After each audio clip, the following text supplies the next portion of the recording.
Comares, en el corazón de la Exarquía, y Ripoll Ópticos, especialistas en salud ocular, patrocinan este programa. Muy buenas tardes, bienvenidos a Málaga TV, nuestro magazín de PTV.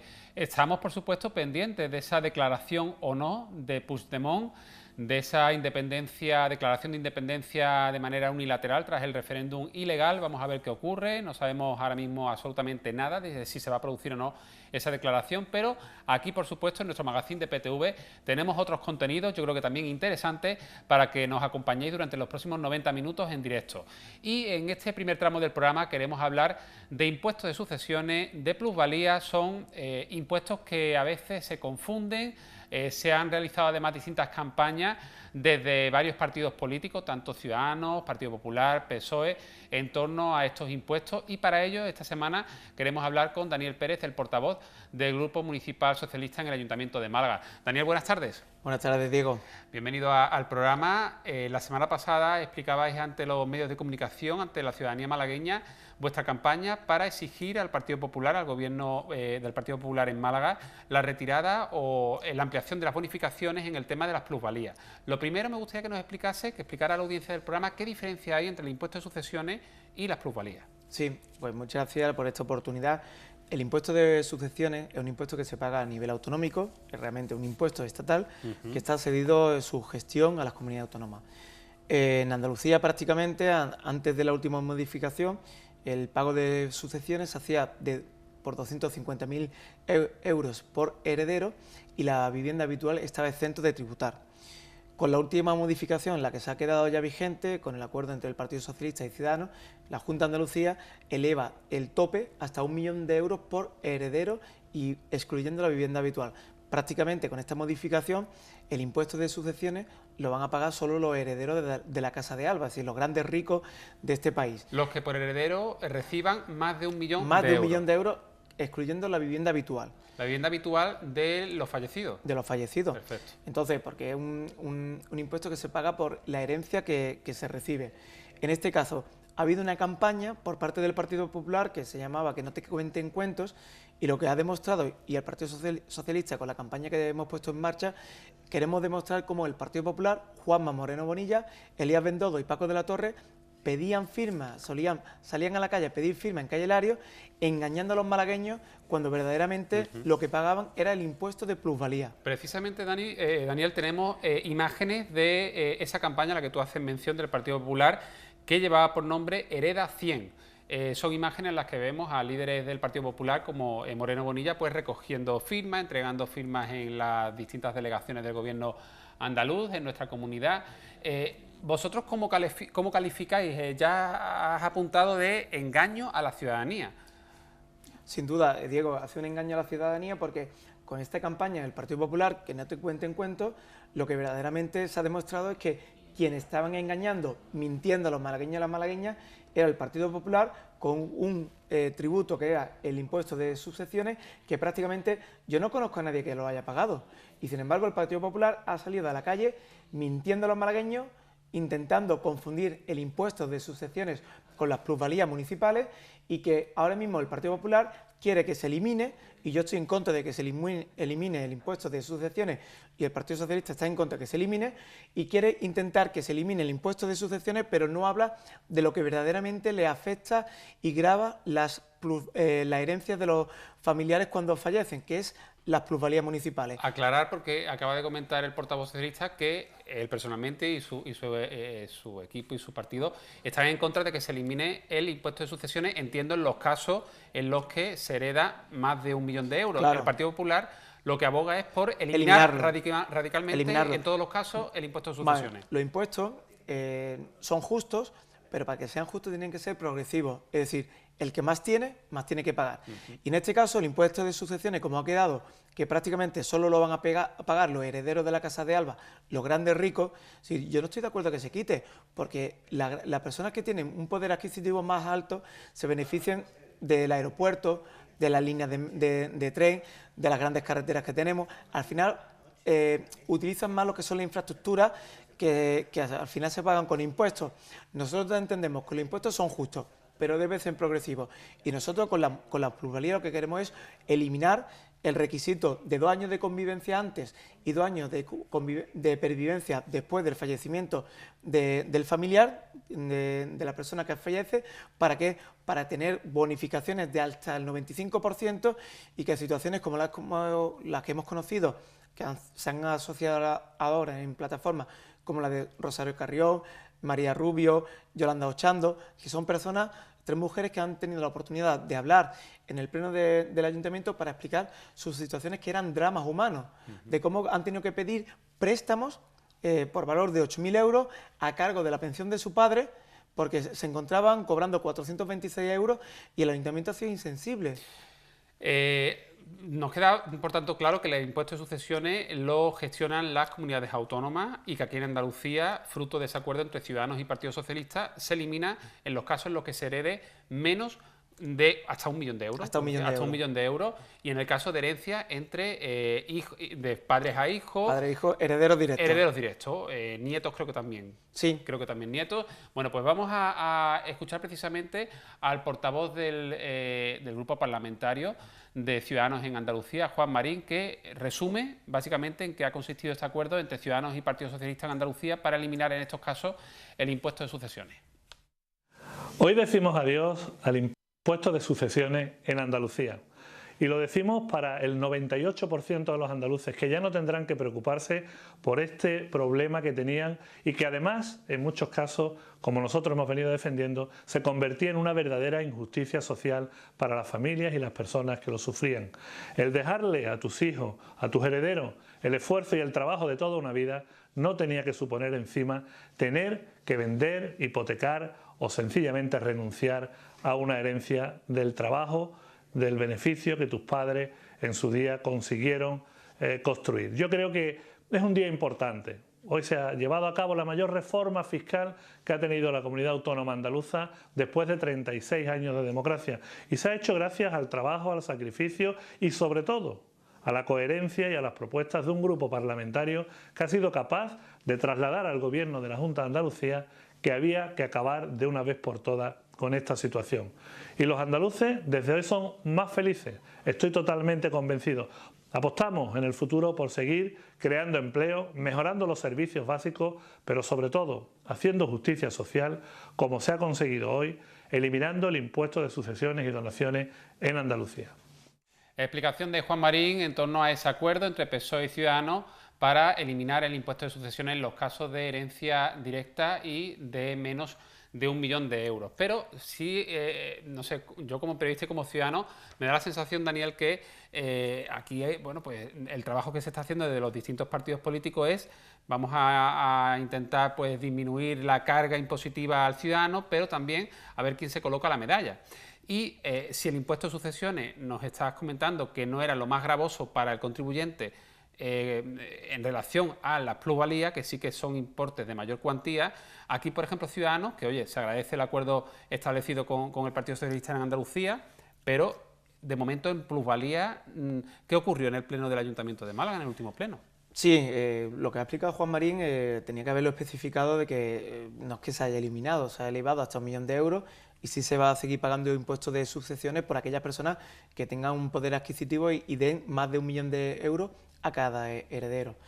¿Qué pasó en el Pleno? En el Pleno del Ayuntamiento, el Partido Socialista, fruto de las demandas de los malagueños y de las malagueñas, llevó una moción a plena en la que exigía de manera urgente convocar una mesa donde todos nos pusiéramos de acuerdo, todos los partidos políticos del Ayuntamiento de Málaga, para buscar una solución para mejorar y que no se tuvieran que darse situaciones dramáticas como la de Yolanda, Rosario o María. Incluso gente que renuncia a la herencia. Claro, más de 20.000 malagueños que están afectados a la plusvalía. Si hay malagueños que están siendo afectados por plusvalía, no por sucesiones, lo explicaban tanto las 3 personas que intervinieron en el Pleno, ninguna de ellas ha pagado por sucesiones. 0 euros por sucesiones. Sin embargo, Yolanda, Rosario llegó a pagar hasta 19.000 euros por plusvalía. Mari, 3.600 y Yolanda 8.500 euros. Esa es la realidad. En pisos de un valor... En pisos de un valor de por 60.000 euros, en función de los años que lleve desde que se hizo la transmisión, se puede llegar a pagar hasta 6.000 euros de plusvalía. perdón, 8.000 euros por 60.000 euros, sí, hasta 8.000 euros de plusvalía. Eso es el mayor atraco que se da en la herencia. Y el Partido Popular sigue hablando de sucesiones cuando verdaderamente se trata de las plusvalías, y hay muchas familias que son incapaces de pagar el impuesto de la plusvalía. El Partido Popular ha querido engañar, insisto, Juanma Moreno Bonilla, Elías Bendodo y Paco de la Torre han querido confundir a los malagueños haciendo creer que estaban pagando el impuesto de sucesiones a la Junta de Andalucía, cuando verdaderamente lo que estaban pagando es el impuesto de plusvalía al ayuntamiento. Esa es la gran mentira del PP. En el caso de Málaga, esas plusvalías se pagarán en Gestrisán, que es quien se encarga de la recaudación de los impuestos municipales. Correcto. En Tabacalera. Correcto, Gestrisán es el organismo que la recauda. El portavoz del Partido Popular en el Ayuntamiento de Málaga, Carlos Conde, pues a raíz de vuestra campaña convocó a los medios y bueno, pues tenemos algunos datos que sí que me gustaría pues contrastar con el portavoz socialista, con Daniel Pérez, con nuestro invitado. En esa rueda de prensa se dieron varios datos, ¿no? Dice, un total de 14.000 malagueños presentaron la liquidación del impuesto de plusvalía en el año 2016 tras haber recibido una casa en herencia al haber fallecido un familiar. Ello supuso que el Ayuntamiento de Málaga ingresó un total de 19 millones de euros, de forma que cada uno de ellos abonó a las arcas municipales una media de 1.357 euros, entre el que pagaría más y el que pagaría menos, ¿no? Esos ingresos, esos 19 millones de euros, supone un 2,5% del total del presupuesto municipal en nuestra capital, que asciende a 750 millones de euros. Bueno, pues desde el Partido Popular lo que dicen es que desde el año 2014 se vienen introduciendo bonificaciones en los casos de mortis causa. Se ha ampliado así el tanto por ciento de bonificaciones hasta el 95% y se ha aumentado el valor catastral máximo por el que se puede beneficiar los ciudadanos. Cada vez hay más viviendas, dice el Partido Popular, que tiene valores catastrales de hasta 250.000 euros, que reciben una bonificación del 50%. Entonces, una vivienda que cueste 250.000 euros, pues vendría a tener una bonificación del 50% en el pago de plusvalía. Y también comenta el equipo de gobierno municipal del PP que hasta 100.000 euros, pues en esa horquilla de hasta 100.000 euros, pues es el mayor número de viviendas en nuestra ciudad, y que esas tendrían una bonificación del 95%. ¿Esto es cierto o no? Vamos, esa información que acabas de dar tú, Diego, que es la que dio el concejal Carlos Conde, concejal de Hacienda, se demuestra que es mentira simplemente con los casos de las tres personas que tuvieron la oportunidad de hablar en el Pleno, que las tres personas, estas tres mujeres, Yolanda, María y Rosario, han sido citados en Gestrisán para revisar su caso. Porque ahora se le va a revisar su caso, porque han hablado en el Pleno del Ayuntamiento. La realidad es que Rosario, que es el caso más dramático, por un piso en la Plaza Bailén, con un valor catastral de 50.000 euros, porque el hermano no puede hacer frente al pago de la plusvalía, sí. Ella tuvo que hacer el pago al frente del hermano y del suyo. Cuento el caso porque es un caso sí, que ya lo hizo público. Si tuvo que pagar más de 15.000 euros en plusvalía, más los intereses de demora que no pudo hacer frente, tuvo que pedir un préstamo por valor de 19.000 euros, para un valor catastral de una casa de 50.000.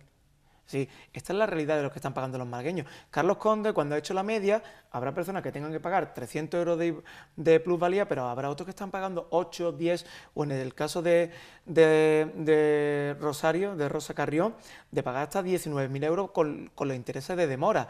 Esa es la realidad y, por tanto, el mayor atraco, el mayor expolio que se está dando a la herencia es por plusvalía. Y el Partido Popular, sabiéndolo, a sabiendas, ha salido a la calle para engañar, para solicitar firma a los malagueños pidiendo que se eliminara el impuesto de sucesiones, cuando verdaderamente lo que le grava a los malagueños, a la gran mayoría de los malagueños, de los que estamos aquí, de los que nos están escuchando, es plusvalía. Yo no conozco a ninguna persona que haya pagado por sucesiones, y ahora con la elevación a 1 millón de euros no va a pagar nadie. Entonces no entiendo la cara dura que tiene el Partido Popular y el señor Moreno Bonilla y el señor Bendodo de pedir que se elimine, si prácticamente no lo paga ya nadie. Antes no lo pagaba nadie, no conozco a nadie en mi entorno que haya pagado sucesiones.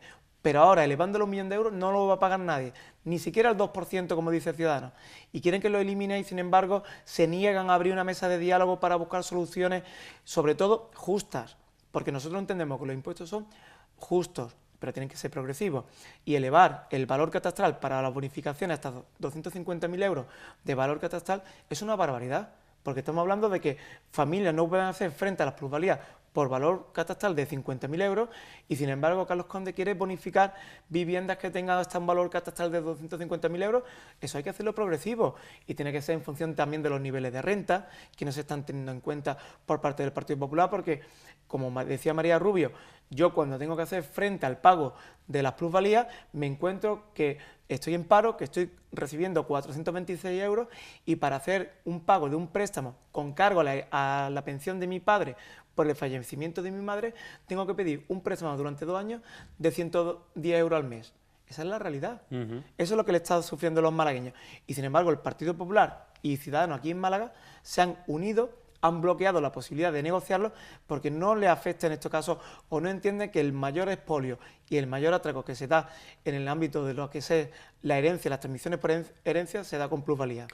Una pregunta, una duda. ¿Hay mucha diferencia entre el valor catastral y el valor real de mercado, por lo que hayáis estado viendo vosotros? Vamos a ver, si los valores catastrales han cambiado en función de lo que es la última revisión que se hizo del catastro, independientemente hay que tener un valor real, que se asume que es el catastro. Pues bueno, es un indicador y hay que tener en cuenta. Pero yo entiendo que habrá que bonificar en tramos de manera prácticamente de llegar al 100% bonificaciones en valores catastrales que estén por debajo de 75.000 euros de valor catastral, pero hablar de bonificaciones a viviendas que cuestan más de 250.000 euros en valor catastral, vamos, prácticamente en el entorno del centro de Málaga, de la ciudad de Málaga, no hay ninguna vivienda que tenga un valor catastral por encima de 250.000 euros. Plaza Bailén, Miraflores de los Ángeles, en los barrios de todos los barrios están claro, en torno a 60.000, 70.000 euros de valor catastral, 80.000 euros, pero ya decir que se van a bonificar viviendas que tienen un valor catastral de 250.000 euros es que también es una barbaridad, es que es un insulto. De todas formas, en los datos que se ofreció en esa rueda de prensa parece que se apuntaba que desde el año 2014 se venían aplicando esas bonificaciones. Esas bonificaciones, nos queda esa duda. Aprovecho, esas bonificaciones que dice el señor Conde, el concejal de Hacienda, que se están llevando a cabo, solo han beneficiado al 5% de las personas que han tenido que pagar por transmisión de plusvalía. Solo al 5%. Por tanto, lo que demuestra es que esas bonificaciones que pusieron en marcha no eran efectivas, porque solo han afectado al 5%. Y hay que deducir y saber a quiénes la ha afectado, si a muy poquitas personas, y sobre todo que familias que se encuentran en paro cobrando 426 euros y que tengan que pagar plusvalía, que me diga a mí, Carlos Conde, casos reales, porque nosotros hemos llevado al Pleno casos reales explicando su situación, pero Carlos Conde ha hablado de una entelequia, de unos números que realmente no se sostienen.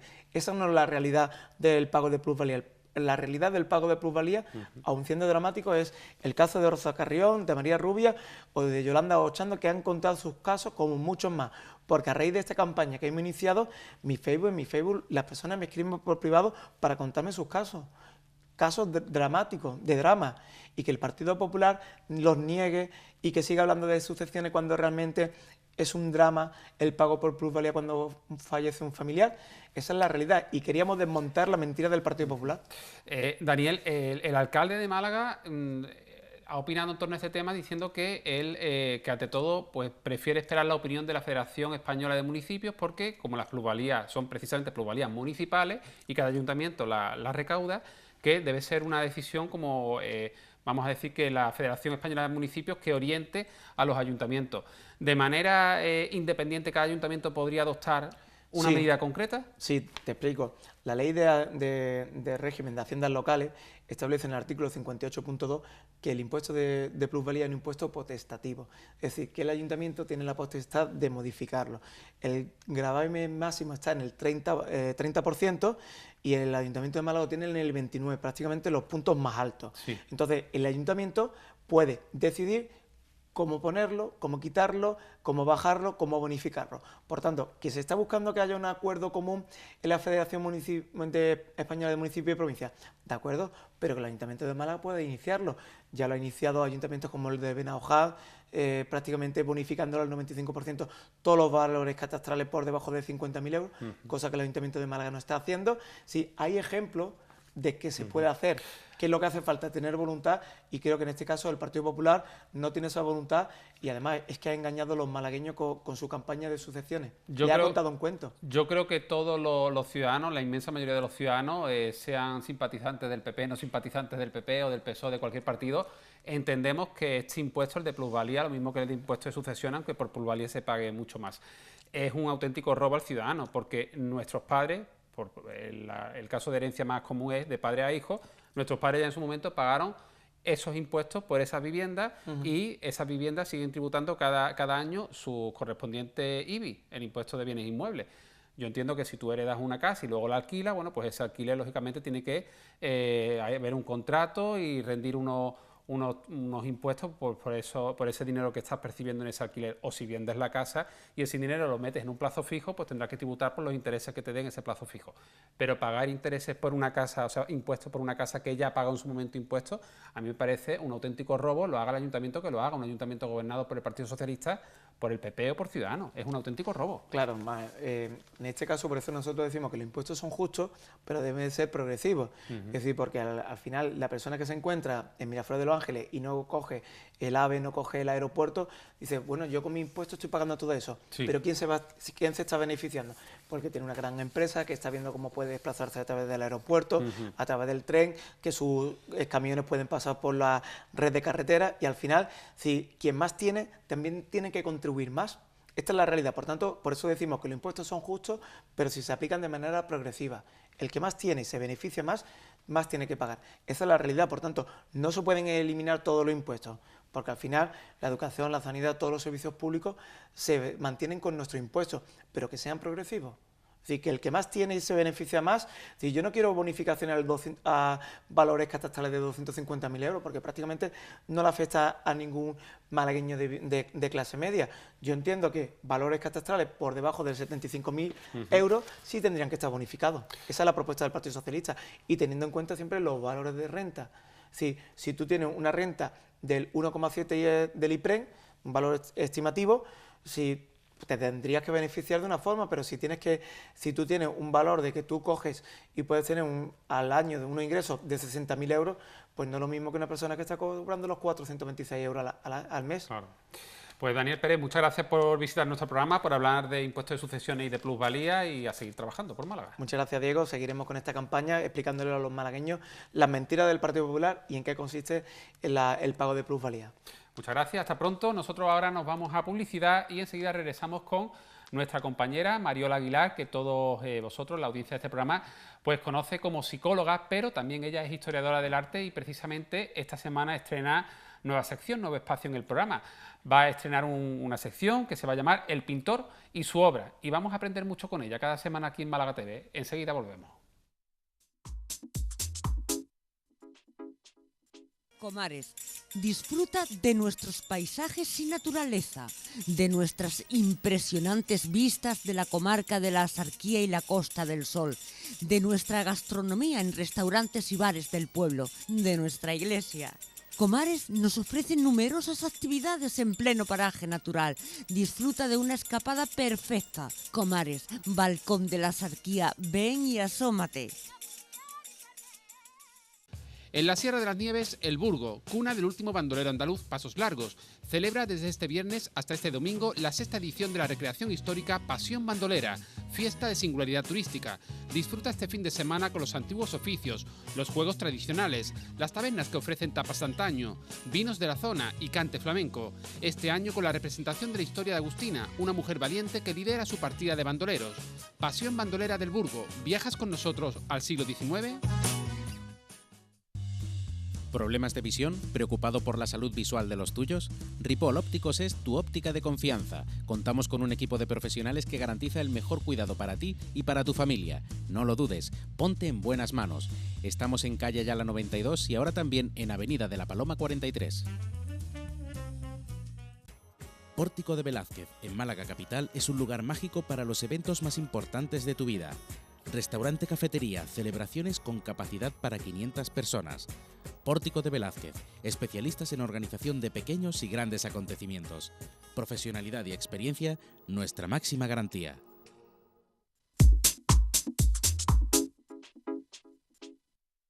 Continuamos con nuestro magazine con Málaga TV. Eso sí, decirles que el espacio de El pintor y su obra podremos verlo, pero ya a partir de la próxima semana. Mariola, nada grave, pero le ha sucedido un pequeño imprevisto y no podrá estar con nosotros esta misma tarde. Nos acababa de informar de ello, pero la próxima semana sí que estrenaremos ese nuevo espacio de arte con nuestra historiadora Mariola Aguilar. Ahora vamos a saludar al siguiente invitado del programa de hoy. Él es un músico coíno del municipio de Coín, Miguel Ángel Gil. Miguel Ángel, buenas tardes. Buenas tardes, Diego. Bueno, tú tienes una formación que lleva por nombre precisamente el tuyo, Miguel Ángel Gil Quintet, sí. Un quinteto que además te acompaña en los conciertos, los distintos espectáculos que vais moviendo y vienes a presentarnos tu primer disco, Grooveland. Bueno, pues que todos son temas propios tuyos, 9 temas compuestos. Sí. Además, algunos homenajeando a grandes de la música, como por ejemplo pues Paco de Lucía, ¿no? Bueno, cuéntame un poquito cómo se llega a materializar este proyecto, este primer disco, y sobre todo en torno a música jazz, ¿no? Sí. Fusionada con otros géneros, pero sobre todo música jazz. Exactamente. Pues yo soy un músico de formación clásica, comencé estudiando saxofón, música clásica, pero luego sobre los 16, 17 años me empezó a llamar mucho la atención el bajo eléctrico y el jazz. Y conocí a un saxofonista malagueño súper famoso, Ernesto Briñac, y con él fue ya como fue mi maestro y lo sigue siendo, con el que sembró la semilla y con el que yo descubrí de primera mano y en primera persona el mundo del jazz, que tanto me gustaba. Y comencé a aprender a tocar el bajo de forma autodidáctica y escuchar jazz y todos los subgéneros, funky, blues, soul.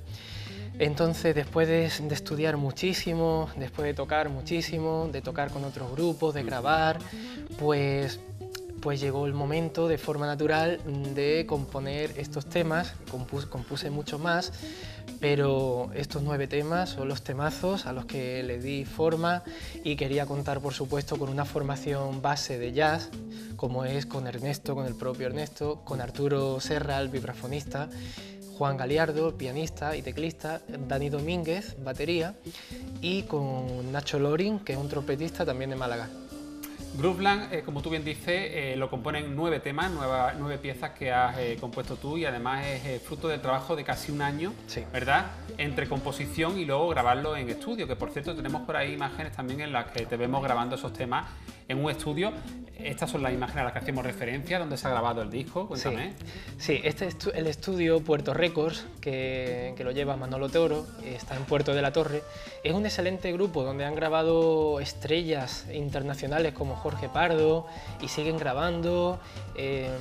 Vanessa Martín ha estado hace poco y pues los más grandes están pasando por ahí. Y nosotros vamos a volver a pisar este estudio el 28 de octubre, ya voy a dar la noticia, porque vamos a grabar el DVD de Grooveland. Ah, mira. Oye, sí. Grooveland sería la tierra del sonido, ¿cómo sí, es? El planeta del sonido, del ritmo, la tierra del ritmo. Ajá. Sí. Bueno, tenemos, como decimos, temas pues homenajeando o dedicados por ejemplo, mira, Flamen Funk está dedicado a Paco de Lucía y a Víctor Buten. Sí, Víctor Buten. Luego tenemos un tema dedicado a Málaga, ¿no? Brisa de Jardín. Brisa de Jardín. Todo es música instrumental, pero sí, con los instrumentos pues con piano, con bajo, con el saxo, sí, todos esos instrumentos que son muy característicos de la música jazz, sí, que pues hará las delicias, ¿no?, de todos aquellos que sean amantes de este género y que escuchen este trabajo, un trabajo que además está ya en plataformas digitales, ¿no? Cuéntame, sí, Miguel Ángel. Sí, el trabajo es un trabajo musical muy dulce, instrumental, que abarca diferentes géneros, porque también toco flamenco, también toco samba, bossa, pues swing, todas las variantes. Sí, está en todas las plataformas, ya está en iTunes, en Spotify, está a la venta en el Corte Inglés, en las tiendas Fnac, Carrefour. Se pueden pedir, se pueden encargar si no están, se pueden comprar por internet y en nuestra página web.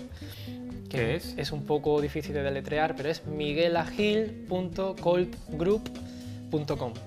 miguelagil.colpgroup.com. Tienes que buscar algo que sea más fácil, sí, para que la gente... La verdad es que sí. Bueno, ¿y en Facebook, en redes sociales, cómo estás? Pues bien, ha salido el disco hace poco y yo es la primera vez que me lanzo al mercado de forma individual, como solista, Y pues estoy empezando el camino. Dentro de lo que es las redes sociales veo hoy en día que muchos grupos triunfan porque tienen muchos seguidores. Bueno, ¿Cómo podemos localizarte en redes sociales? Bien, pues en Facebook, pues mi propio nombre, Miguel Ángel Gil, bajista, y en Twitter y en Instagram igual, Miguel Ángel Gil, bajista. Estupendo. Yo sé que las actuaciones tampoco han faltado, que habéis tenido este pasado verano alguna que otra actuación, Sí. En distintos espacios, no solo en Coín, en distintos municipios. ¿Tenéis así alguna inminente, algo que os gustaría pues, que la gente sepa? ¿Dónde va a estar tu quinteto próximamente actuando? Pues sí, mi quinteto va a estar actuando próximamente el 28 de octubre en un local de jazz, en un club que se llama Clarence Jazz Club, y vamos a contar con una estrella de reconocimiento mundial, que es Perico Sambeat, el saxofonista, flautista, compositor valenciano, que va a estar con nosotros grabando el DVD, del que sacaremos una nueva edición. Y aprovechando que lo vamos a grabar este día, 28 de octubre. 28 de octubre a las 8:30, serán 2 pases, a las 8:30 y a las 10:30. ¿Y el local se llama? Clarence Jazz Club. ¿Dónde está?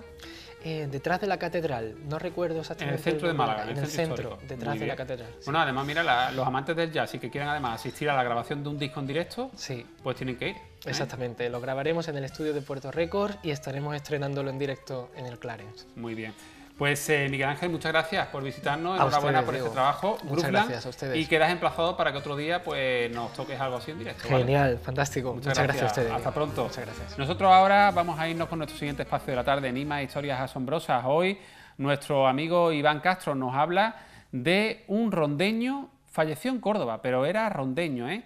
Y podemos decir que este árabe pues fue el primer ser humano en volar. Inventaba ahí artilugio y al final, bueno, algo voló. Terminó mal, eso sí. Saludamos a nuestro buen amigo Iván Castro, piloto e investigador de lo paranormal. Iván, ¿qué tal? Buenas tardes. Buenas tardes, Diego. ¿Qué tal? Muy bien, además hoy contento porque vas a contar la historia de un rondeño muy poco conocido, pero con una historia increíble. Hablamos de un rondeño de la etapa de Al-Ándalus. Hoy, y precursor de algo. Exactamente. Hoy vamos a despegar, pero no vamos a salir de Andalucía. Nos vamos a quedar en Málaga. En concreto, nos vamos a ir a la localidad de Ronda.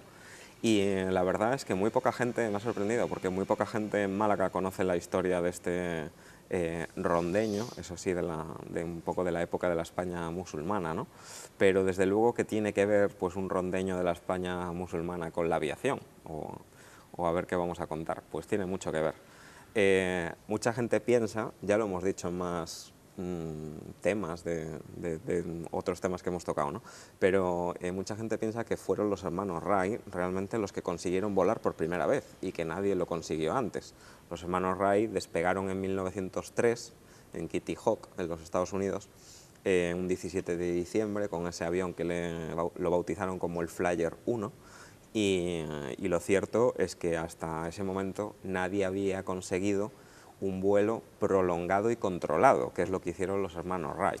De hecho, ellos volaron un avión muy básico, ¿no? Hasta ese momento los aviones incluso no contaban con control de viraje, eran aviones muy rudimentarios, no podían moverse muy bien en el aire, podían volar pero no tenían ese movimiento de balanceo, etcétera, entonces era muy difícil controlarlos, ¿no? Claro, a partir de los hermanos Wright, que sí consiguen meterle un poco este tipo de superficies de mando a los aviones, la aviación sí empieza a crecer. Hablamos de 1903, pero sin embargo, que se dice bastante rápido, en el año 875, o sea, más de 1000 años atrás, en Málaga, en Ronda, había alguien que ya había conseguido volar. Está escrito, está documentado, está verificado, y bueno, hay muchos libros que recogen la historia de este hombre, ¿no? Era un hombre andalusí, de la antigua Al-Ándalus, de la España musulmana, de Ronda, aquí en la provincia de Málaga. Su nombre era Abbas ibn Firnas y hoy en día es considerado como el precursor de la aeronáutica, el primer hombre en la historia del ser humano que voló, que logró volar. Hay gente que se pelea conmigo a la hora de discutir diciendo que, bueno, que una cosa es planear y otra es volar. Existen muchos aviones que no tienen motor y vuelan y simplemente planean, con lo cual lo que consiguió Firnas, desde luego, fue volar perfectamente y mantenerse en vuelo durante un breve tiempo, pero consiguió volar, ¿no? Firnás nació en el siglo IX, en Ronda, en un lugar que por aquel entonces le llamaban la Cora de Tacuruna, y bueno, en Ronda pues hay muchas personas hoy en día relacionadas con la aeronáutica que incluso no conocían el verdadero origen del primer hombre aviador, y les ha sorprendido la historia, ¿no? Ha tenido que llegar un gallego, ¿no?, para que les ponga al descubrirle día su propia historia, Sí, exactamente. sí, sí. Esto fue en el año 875 después de Cristo, ¿no?, cuando Abasi Firnás pues materializó uno de sus sueños, que era volar. En aquel año él consiguió el valor suficiente para subirse a una torre muy alta, lanzarse y conseguir volar durante unos cuantos minutos. ¿Qué tipo de artilugio llevaba? Él usó un planeador de tela, prácticamente, que luego comentaremos un poquito más detalladamente, pero prácticamente eran unas alas al estilo de la leyenda de Ícaro, y lo cierto es que lo aguantó perfectamente el vuelo. Sin embargo, él desarrolló la técnica de vuelo, pero no desarrolló la técnica de aterrizaje. Entonces, es curioso cómo las crónicas de la época recogen que le produjo una lesión a la hora de aterrizar. Hay gente que dice que se rompió las piernas, hay gente que dice que se pegó un buen tortazo en el culo, pero él consiguió aterrizar. Faltaban más de 1000 años para que los hermanos Wright despegaran de Kitty Hawk, ¿no? Es uno de los ilustres malagueños en la historia de Andalucía. Es un hombre súper interesante porque no solo fue aviador, sino muchas cosas más. Le llaman el Ícaro de Ronda, así se le bautizó, e incluso hoy en día un cráter de la Luna, la NASA bautizó con su nombre un cráter en la Luna, el cráter Firnás, que todavía pues está allí con su nombre y allí permanece, ¿no? Con lo cual vemos la envergadura de la importancia del nombre de Firnás y todo lo que hizo. Él emuló un poco a Ícaro. Ícaro, en la leyenda, en la mitología griega, era el hijo de Dédalo, y Dédalo era un arquitecto que fue el constructor del laberinto de Creta, y las crónicas griegas, etcétera, pues recogen su historia. Dédalo e Ícaro, que era su hijo, fueron hechos prisioneros por Minos, que era el rey de Creta, y ellos querían escaparse, y como estaba vigilada la zona tanto por mar como por tierra, la única forma era salir volando. Entonces, ¿cómo iba a salir volando alguien en la época si no era un pájaro, ¿no? Pues la única escapatoria era salir volando como hacían los pájaros. Reunieron plumas de aves, las pegaron con cera y fabricaron unas alas artificiales que se pegaron a los brazos y salieron volando. ¿Qué pasaba? Que Dédalo advirtió a su hijo que si volaba muy alto, el calor del sol lo iba a derretir y las plumas se iban a separar y él se iba a caer, ¿no? Esa cera se iba a derretir y, claro, las alas se iban a descomponer. Exactamente. Dédalo consiguió salir volando, Ícaro también consiguió salir volando, sin embargo, no le hizo mucho caso, ascendió demasiado y pues esa cera se derritió. Él se quedó sin las alas porque las plumas salieron volando y Ícaro cayó al mar y murió, desgraciadamente, ¿no? Dédalo sí llegó a la isla de Sicilia, escapó, según dice la mitología. Allí fue defendido por el rey Cócalo y se levantó un templo en honor al dios Apolo, y allí quedaron las alas de Dédalo, según cuenta la mitología griega, para siempre, ¿no? Y Abas Firnás pues es un poco considerado el Ícaro de Ronda por esta historia precisamente. Hay un puente de Córdoba que lleva su nombre. Uno de los principales aeropuertos de Irak, en Bagdad, tiene 4 aeropuertos la capital, pues uno de ellos lleva su nombre también. Era un científico muy conocido además también. En Córdoba fue donde realizó el salto. No lo realizó en Ronda lo preparó, pero saltó desde una torre en Córdoba. No tenía ningún tipo de motorización, por supuesto. Era un planeador puro y duro lo que él había inventado, ¿no? Hoy en día el Ayuntamiento de Córdoba pues tiene, digamos, que un proyecto aprobado para ponerle el propio nombre de Abasi Firnás al aeropuerto de Córdoba y rebautizarlo pues al estilo de Adolfo Suárez Madrid-Barajas, etcétera, ¿no? Porque es una persona pues muy conocida en Andalucía. Como bien os dije, fue el primer aviador de la historia, era sabio, era científico, era físico, Él luchó mucho también por la divulgación cultural, científica, etc. Él era escritor, era poeta, era músico, era un montón de cosas que bueno, no solamente era un aviador y un pensador de la época, sino que además pues era, digamos, que un Leonardo da Vinci adelantado a su época, ¿no? Un hombre del Renacimiento, pero en la época musulmana. Exactamente. Hay un escritor andaluz, Antonio Acedo, que recoge sus crónicas y ha hecho un libro hace muy poquito que se titula Abbas y Firnas, el mismo nombre de este héroe, ¿no? Y recoge un poco todas sus memorias. Este hombre falleció en el año 887 después de Cristo, pero antes de morir dejó un montón de legado de cara a las futuras generaciones, y uno de ellos fue algo muy importante también para la historia.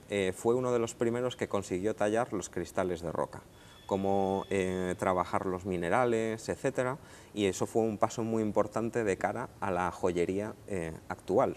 Las técnicas de perfección de las piedras preciosas, etcétera, mucho fue invento de Firnas también. Se adelantó mucho la industria del vidrio, trabajó mucho el cristal, fue el primero que le dio forma al vidrio, etcétera. Y lo que usó en aquella época para volar simplemente fue un artefacto que inventó él, que era de seda. Estaba recubierto también totalmente de plumas, construyó 2 alas, una para cada brazo, y el cuerpo de él hacía, digamos, que de fuselaje del avión, ¿no?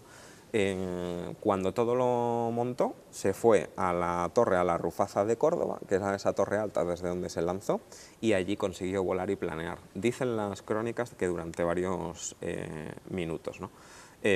El hecho era increíblemente insólito para la época. Él, antes de lanzarse, fue muy cuidadoso y estudió muy bien el movimiento de las alas de los pájaros, cómo aterrizan, cómo despegan, cómo las mueven, etcétera, que hoy en día los aviones comerciales modernos están inspirados precisamente en las alas de los pájaros, pero él ya fue un adelantado a su época. Y lo curioso también es que probó su invento cuando ya tenía 70 años de edad, con lo cual no fue un jovencito que saltó a la torera, sino que lo hizo casi al final un poco de su vida, cuando ya tenía la idea muy perfeccionada en la cabeza y muy bien pensada.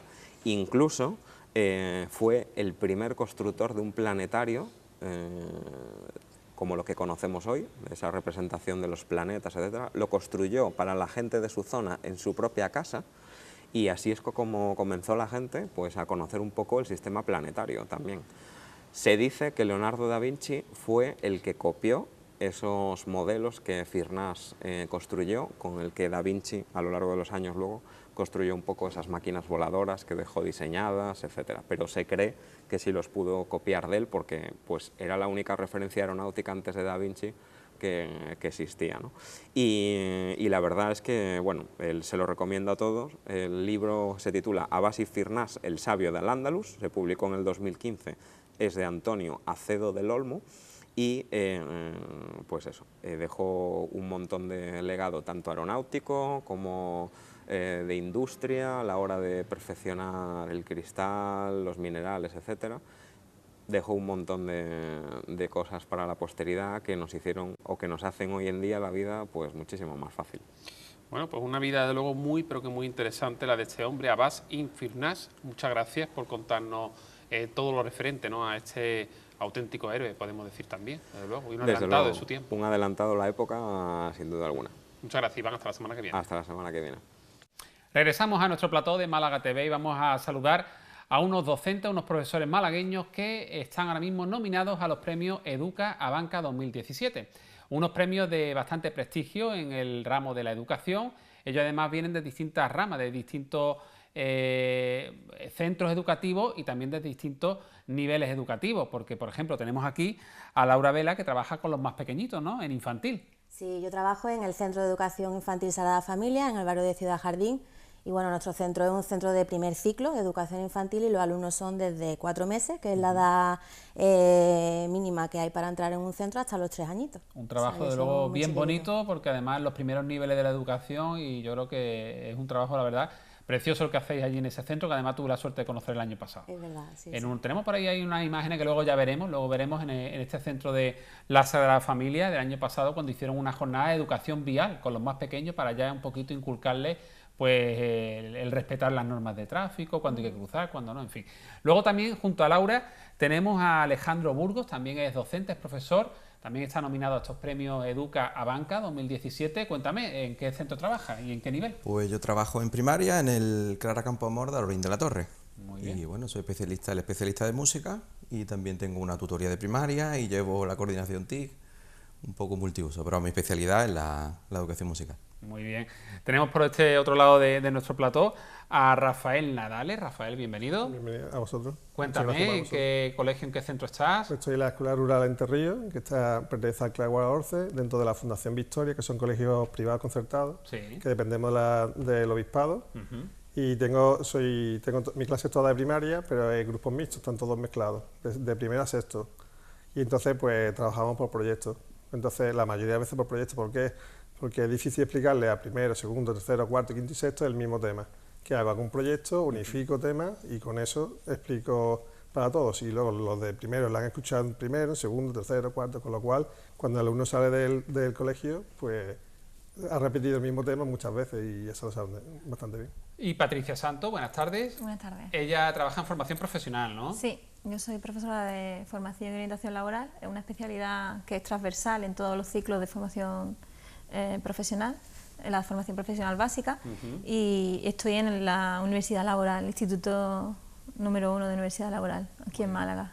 Bueno, en total tenemos 370 nominados malagueños, ¿no? 16 malagueños de 370 nominados a nivel nacional. ¿Puede ser eso? Sí, en total se presentaron 1.300 candidaturas a nivel de España. De esas 1.300 candidaturas se nominaron a 370 y de esos 370, 16 nominados son malagueños. Vale, ya nos has aclarado, Laura, que para eso tiene que estar ya aquí. 1.300 candidatos a nivel nacional. De esos 1.300, 370 eran malagueños. 370 finalistas, y de los 370, 16 son malagueños. Perfecto, aquí tenemos entonces a 4 de los 370 finalistas.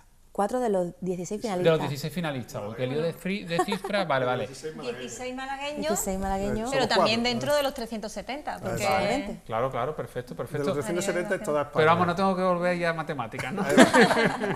Bueno, yo creo que nos ha quedado claro, ¿no? En esta edición, 16 de los más de 370 nominados son malagueños. Eso. Perfecto. Y de esos 16, pues tenemos aquí a 4 representantes. Bueno, ¿qué hay que hacer para estar nominado a estos premios Educabanca? Pues la verdad es que te nominen, o sea, que te voten. ¿Y quién vota a estos premios? Pues votan los alumnos, en mi caso los alumnos no, porque bueno, son alumnos muy pequeños, pero te votan compañeros de trabajo y la familia de tu centro de trabajo, familiares de los alumnos y demás. Que conocen de cerca vuestro trabajo y vuestra pedagogía y las herramientas que utilizáis, ¿no? En mi caso en concreto, por ejemplo, yo supe de los premios por 2 amigas que trabajan conmigo, o sea, son compañeras de profesión que las quiero muchísimo, que fueron ellas las que me dijeron del concurso, ellas me votaron y a raíz de ahí se enteraron otras compañeras, a raíz de otras compañeras, familias y demás, y realmente nosotros desconocemos quién nos ha votado, porque la organización, en este caso Educa, no nos dice quién nos ha votado, ni qué, porque le hacían una serie de preguntas y nosotros desconocemos esa respuesta, o sea que es una sorpresa, la verdad. El ganador pues se llevará, quizá aquí lo importante evidentemente no es lo metálico, bueno, es un premio que está bien, 1.000 euros, pero sobre todo el reconocimiento a nivel nacional y luego un diploma que, oye, eso lo tiene ya ahí en su currículum el docente que consiga ese premio, ¿no?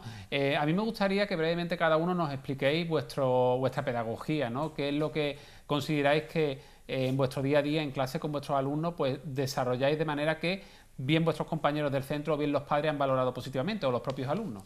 Sí, bueno, pues en mi caso yo quiero decirte muchas cosas muy rápidamente, pero en primer lugar es muy importante que el centro donde tú trabajes esté formado por unos educadores que tengan gran vocación y que se emocionen en el aula. Si tienes grandes educadores que con vocación, que se emocionen en el aula,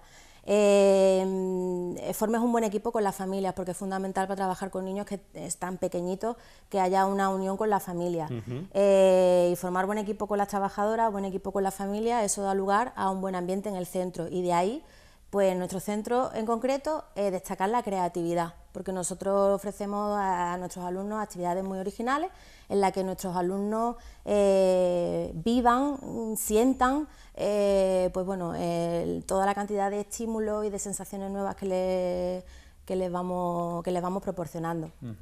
Y siempre de una forma original. No nos conformamos como, por ejemplo, yo siempre digo, llega el otoño y que los alumnos conozcan el otoño con una hojita del otoño, por ejemplo, y más en Málaga, que las características del otoño no son muy reales. Entonces nosotros queremos enseñarle a través de cosas reales, acercar lo que es la escuela de la vida a la vida de la escuela en niños pequeños, y la verdad es que bueno, lo conseguimos. Yo puedo hablar de miles de actividades, pero en concreto hace 2 cursos escolares hicimos una pizza de la uva, que colaboró Bodegas El Pimpi con nosotros, y fue espectacular como unos niños pequeñitos se metían en unas puertas llenas de uvas, pisaban la uva. Ahí estamos viendo la imagen. Exactamente, eso fue, vaya...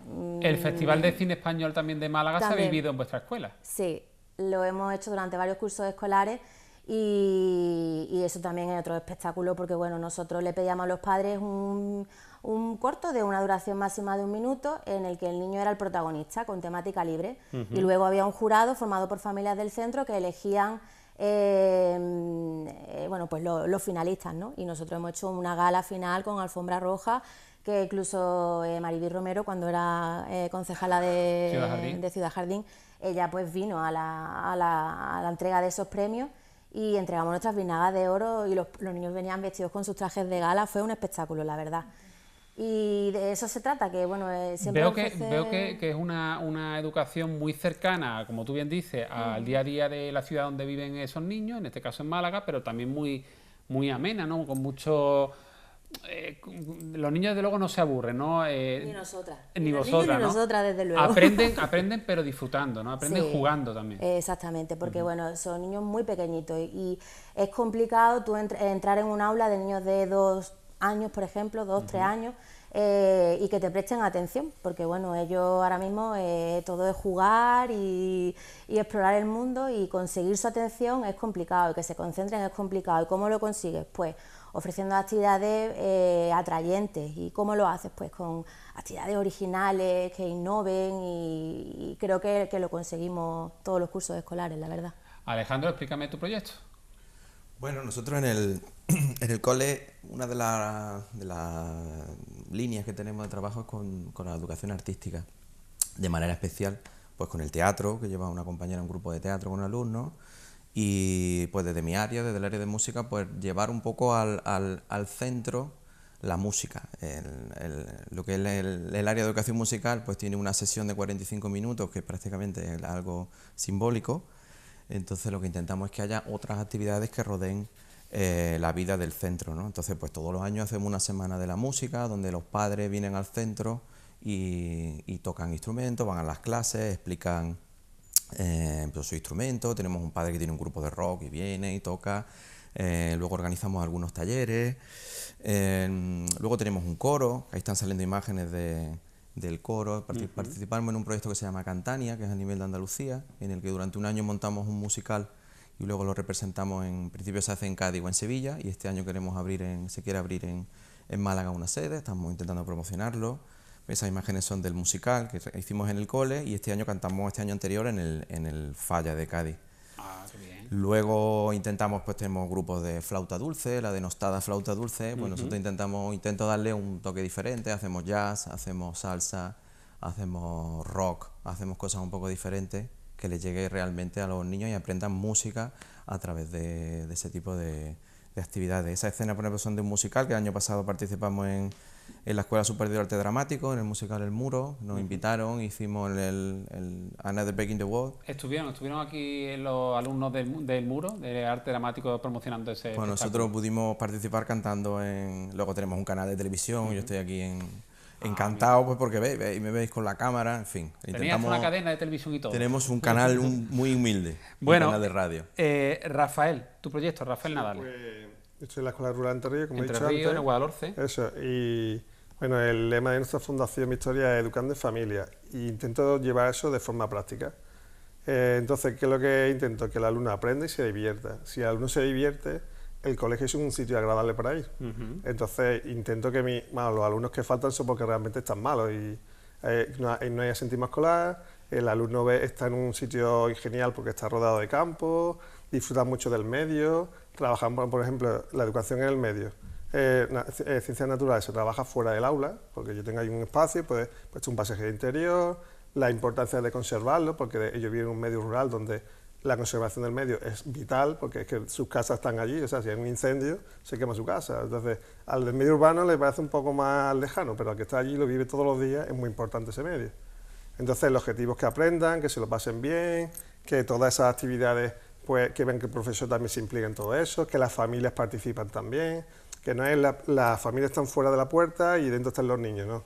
Abrimos las puertas, entran las familias, participan en todas las actividades, educación vial, intentamos también todo relacionado con animales, con fauna.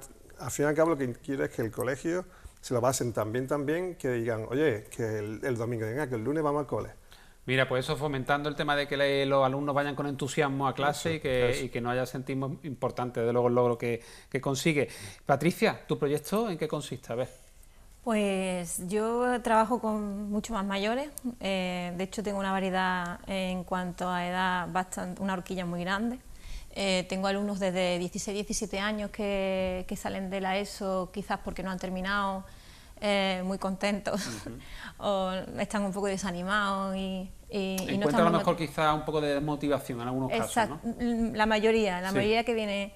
Y luego también a adultos que vienen del sistema económico, que los expulsan porque no encuentran trabajo y tienen que reciclarse, entonces la mezcla es bastante curiosa.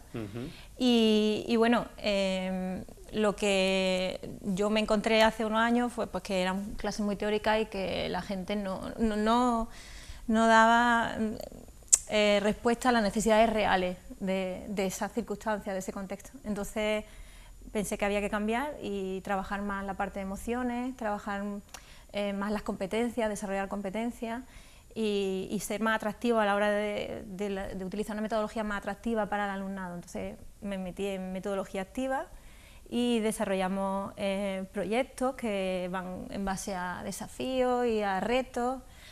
Hemos gamificado un poco el aula, intento conectar, depende del tipo de grupo que encuentre, con sus inquietudes y sus necesidades, para poder engancharles y que no falten tampoco a clases que no faltan. Bueno, también lo consigue. Entonces, Patricia, decir que habrá 10 finalistas en estos premios, creo que esos 10 van a tener el premio, ¿no? De esos 10 finalistas, pero por cada nivel. 10 finalistas del nivel de infantil, 10 finalistas en primaria y así hasta la universidad. Sí. Y de esos 10 finalistas, el premio es un diploma. Le dan una entrega de diploma en La Coruña, que va a haber el primer Congreso Mundial que se va a celebrar allí, y allí será la entrega de diploma. Eso será en febrero de 2018. Sí, tengo yo aquí la fecha. 23 de febrero. Sí, el 23 de febrero será el Congreso. 10 de enero se conoce el fallo de los jurados y el 23 de febrero se entregan los premios. A nosotros nos chivan un poco en noviembre. A finales de noviembre ya nos dicen si estamos dentro de los 10 finalistas. Oye, pues mucha suerte. Lo primero, gracias por venir al programa. Enhorabuena pues por poner tanto entusiasmo en vuestro trabajo, en la educación y con vuestros alumnos. A seguir trabajando con ellos y bueno, ya la suerte está echada. Vamos a ver qué ocurre en febrero. Ojalá que podáis venir alguno con ese diploma, con ese premio. Yo solamente quiero decir que, aunque seamos 16 los que hemos sido nominados, en Málaga hay muchos profesionales que lo hacen todo muy bien y que somos una gota en el agua comparada con todos los grandes profesionales que hay en educación. Hay grandes maestros y maestras. Compañeros que hacen cosas estupendas, que no tienen visibilidad y bueno... Y que probablemente vayan más allá de sus competencias y de sus obligaciones. Sí. Seguro. Muchas gracias a los cuatro. Nosotros ahora hacemos un alto en el camino, vamos a disfrutar de un videoclip del artista Wally García y enseguida un último invitado esta tarde aquí en Málaga TV.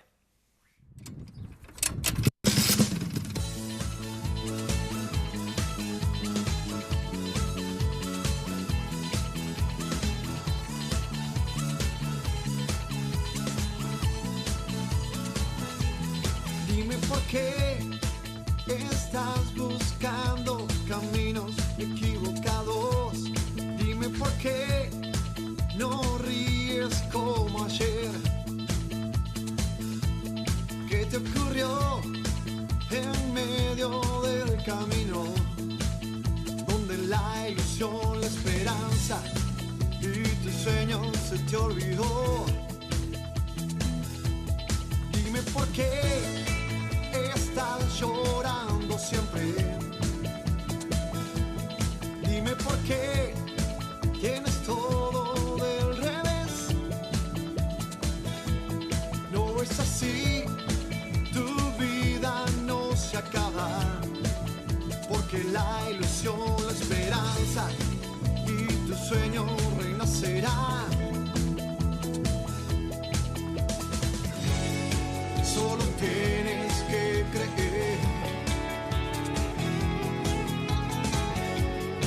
que tu vida no será igual nunca jamás.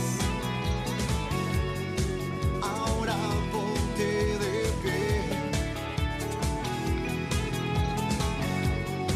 y comienza a cantar. Quiero vivir, quiero reír, quiero sentir que sigo aquí, quiero saltar, quiero gritar, que hoy me siento en libertad. Quiero soñar, quiero amar, quiero la vida abrazar, quiero llorar hoy de felicidad, que hoy estoy vivo de verdad.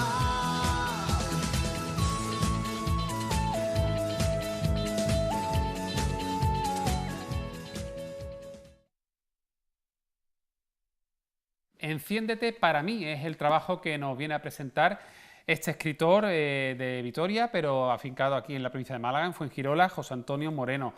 Buenas tardes. Buenas tardes. Es tu tercer trabajo, tu tercera novela, ¿no? Es la tercera novela y el quinto libro. Y el quinto libro. Bueno, una novela de alto contenido erótico, ¿no? Sí, es completamente erótica, sí. La protagonista es una azafata de vuelo. Sí, así que es. se llama Heather. Cierto. Tiene una relación con un abogado un tanto especial, vamos a decir. El abogado es muy particular, muy egocéntrico, Sí. maneja a la gente a su antojo, pero ella de repente conoce a otra persona.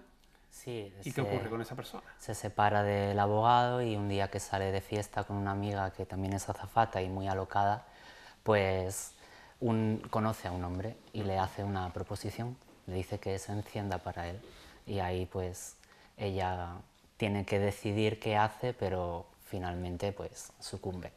¿Cómo describirías la lectura, el lector que se adentre en este trabajo, en Enciéndete para mí? ¿Qué va a ir descubriendo? No sé, cuéntame un poquito sobre todo del personaje de la azafata.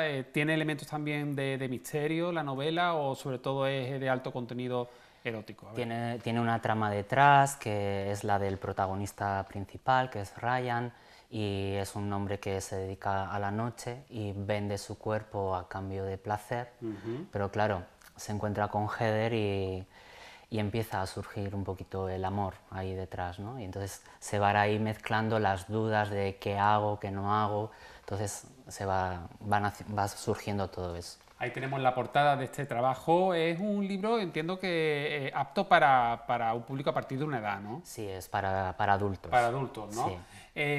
Cuéntame, porque está bajo el sello de Red Apple, sí. De la editorial Red Apple.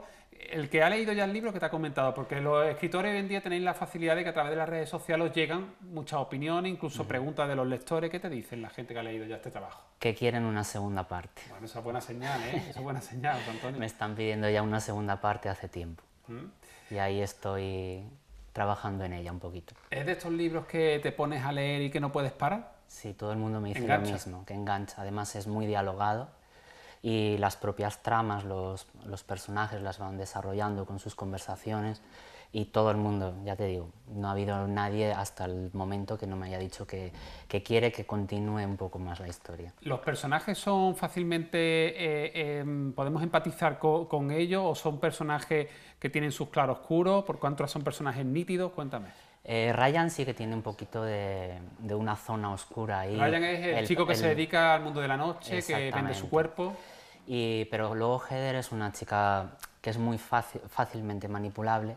De hecho tiene su amiga que es Aubrey y es la locada de la novela y es la que va intentando llevarla a todos los terrenos que ella quiere. Bueno, y el que tenemos aquí en la portada, ¿representa a alguien de la novela o...? La diseñadora de la editorial decidió poner al protagonista, o sea, el protagonista sí que está muy tatuado, y decidió poner a este chico. ¿Qué podría ser entonces Ryan?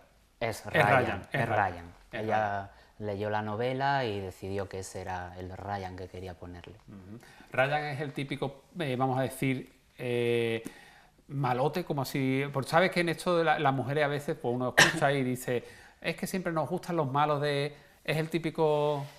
Es malote hasta cierto punto, porque ya te digo que luego nunca ha descubierto el amor, porque siempre se dedica a vender su cuerpo hasta que encuentra a Heather y va cambiando su perspectiva, José Antonio, ¿dónde podemos adquirir Enciéndete para mí y disfrutar de esta novela? Pues está en todas las librerías, aquí en Málaga, sobre todo en Librería Biznaga, que está promocionándolo mucho, y en las redes, en Amazon, se puede adquirir tanto en digital como en papel. ¿Estás contento cómo va la cosa? ¿Va bien? Muy contento, la verdad que estoy muy contento. Pues José Antonio, enhorabuena, Enciéndete para mí. Mira, de cara ya cada vez queda menos para la Navidad, puede ser un buen regalo para la Navidad. Cierto, muy buen regalo. Muchas gracias, hasta pronto. A vosotros, muchas gracias. Bueno, pues con esta recomendación literaria, con Enciéndete para mí, de José Antonio Moreno, nos marchamos ya. Gracias por estar ahí. Por cierto, de momento creo que Puigdemont no se ha pronunciado, si estáis viendo el programa en directo. Ha retrasado 1 hora su comparecencia, argumentando que estaba ahora mismo en conversaciones con mediadores internacionales. En fin, vamos a ver qué sucede. Gracias por estar ahí y hasta mañana. Comares, en el corazón de la Exarquía, y Ripol Ópticos, especialistas en salud ocular, han patrocinado este programa.